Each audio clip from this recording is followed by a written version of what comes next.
Hello guys! Welcome back to my channel at kung bago po kayo dito sa aking channel, don't forget to subscribe and click the notification button para lagi po kayong updated sa mga topics ko.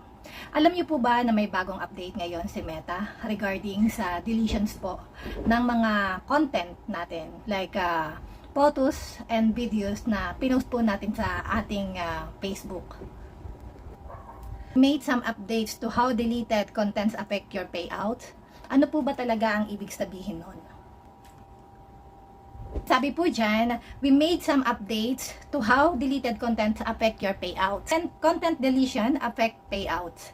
Pag nag-delete po tayo ng mga contents po natin like photos, videos, at may mga views po yon at may earnings. So lahat po ng yon ay ma-on hold, maapektuhan po yon. So ano po ang dapat natin gawin? If your content posted, iwasan po natin ang pagtatanggal ng ating mga content. Gaya nga po ng sinabi ko, yung mga photos and videos. Dahil ang mangyayari po nun, maapektuhan po niya yung entire ng earnings po natin.